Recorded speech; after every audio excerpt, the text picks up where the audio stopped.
Hi, I'm Lucy. Today I'll be unboxing the PlayStation 5. This is the version that comes with the disc drive. This is not the digital only version. Obviously comes in quite a big box, and I will immediately own up to the fact that I did accidentally tear it when I was trying to get it out of the box that it came in. It came in a FedEx delivery. So maybe that's a warning to you that the outside packaging is quite thin. If we turn it around, we get a better look at some of the things that will be inside. Obviously the console and the brand new DualSense controller.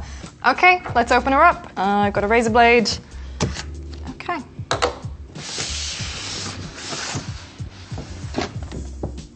Not even joking. Just ripped it again a little bit there. Very, very light packaging on the outside. Okay, first up. Okay, we've got the accessories box. We have the quick start guide, all the printed materials to get your PlayStation 5 set up at the beginning. Also the safety guide, all your safety notes to be aware of, I suppose. The power cable, pretty standard AC power cable there. And then, the base of the system. So let me open this up. So the PlayStation 5 base can be attached in two different locations on the console. You can either put it so it's standing upright, or you can put it so it is laying down flat. If we look inside, we can see this is where they keep the screw. Very cool. So depending on where you want to put your base, you always have a spot to save the screw in. HDMI cable to connect your console to your TV. In here we have the charging cable for the DualSense controller. It is regular USB to USB-C, but this is what we're here for.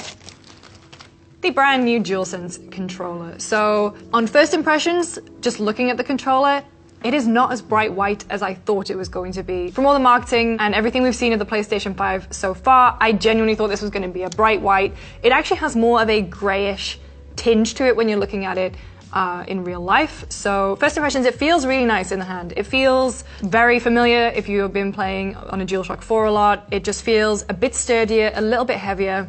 Let's start with the charging port. We've already seen the charging cable, USB-C, it's right at the back there. In terms of the face buttons, they have lost all their color, probably to fit in with this new sleek black and white look. So shoulder buttons, there's a little more sound feedback when you're pressing them, which actually feels quite nice. They feel like way more responsive. I don't know if it's just because my DualShock 4 is quite old and it feels a little bit sticky. The face buttons are actually a lot softer to press, and actually the touchpad has more of a feedback in it as well. The DualShock 4 touchpad felt very, very soft to me, but this one feels like it's way more of a button, but the face buttons themselves do feel a lot softer to press.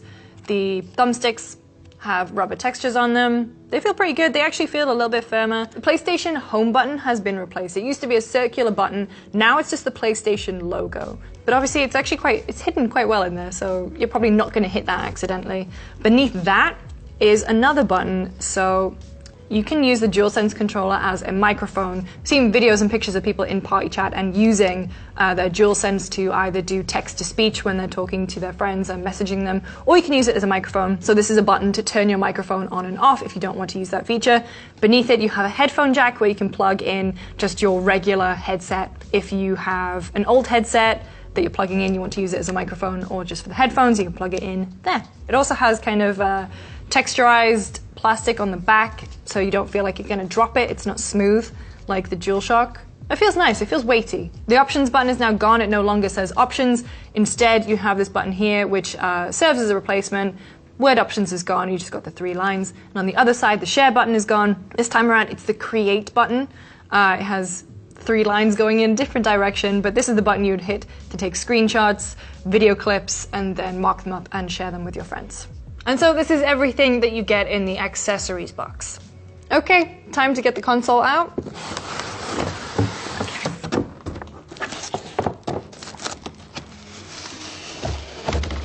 Okay. But yeah, before we take a look at the console, I'm quickly just going to put the base on. So taking a look at the instructions, seems very straightforward. So we're gonna have it horizontal.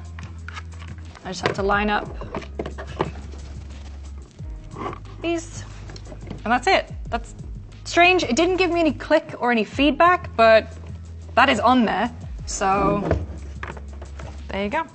That was very easy. The one thing I'll say is that not having any kind of click feedback did make me question as to whether I'd done it correctly, but we're in. So this is the PlayStation 5 console with the disc drive in the horizontal position. I'll adjust it and put it in the vertical in a bit. Let's take a look at the back of the console. This is where your AC power cable is going to go, HDMI, Ethernet, and 2 USB 3s. Be careful when you are spinning your console around. So because the base is, if it's in a horizontal position, is just kind of gripping on, the bottom of the base obviously grips to the table and it can accidentally swing off, so be very careful. Let's look at the front of the console. This is obviously what you'd be looking at most of the time. So we actually have a button, a power button. The PlayStation 4 button, you can, accidentally caress and it'll turn on. It's also kind of difficult to find. Like, it's in the grooves of your console, but this one is an actual button on the front. So there's your power button. You also have a disc release button. This is obviously the disc version, so here's the disc drive right down here. And moving along, you've got a USB-C port as well as a USB one. So this is probably the one that you're going to plug your controller into. It's USB-C on the DualSense side. On this side, it's just USB. Let's talk about the fans then. Obviously, the reason the PlayStation 5 is so big is because it has a huge internal fan. The plates are also there to help airflow. So what I'm going to do is I'm going to set this into vertical stand mode, and then let's take a look at the fans. So actually, I might as well just walk you through it while we're here. Rotate in opposite directions to hear a click. Click. So then what we have to do is place the console up like this and remove the screw hole cap here. Got it? And then we remove the screw from in here. Then all we do, hang that on there. Again, there's no purchase on this end, so you're just kind of like putting the screw in and hoping for the best. So then you have the screw hole cover, and I will warn you now, this thing is slippery. Be very careful. We just had to brake for a couple minutes because I dropped this. Okay. To the nuts. To the nuts. To the nuts. Oh my god. Oh my god. I don't know where it went. Oh my god. It may have even gone underneath one of these legs. I got it. Oh, it's not it. It was a piece of dirt. What a stupid little piece. But if you are careful, it lives in there and clicks in. So now we have the base on. And this is the console all stood up. Now that the console is stood up, let's take a closer look at the vents, which will help the console to hopefully stay cool. From the front, you can see a bunch of the vents, a lot on top, but really, it is the back of the console where there are a ton of vents to help airflow. PlayStation 5 and Sony, they've been talking a lot about how the PlayStation 5 system is going to be remaining cool. They've talked about the fan, they've talked about the liquid metal cooling. So fingers crossed it doesn't go the way of the PlayStation 4. I know that personally, my PlayStation 4 right now, if I boot up something like Avengers or Warzone, the fan is working overtime and is really, really loud. So hopefully we won't get that with the PlayStation 5. So there you have it, that's what's inside the PlayStation 5 box. Keep your eyes peeled to GameSpot.com and YouTube.com/GameSpot because we're going to be putting this thing through its paces. Heat, storage, and of course all the games. We're going to be covering it all, so stay tuned.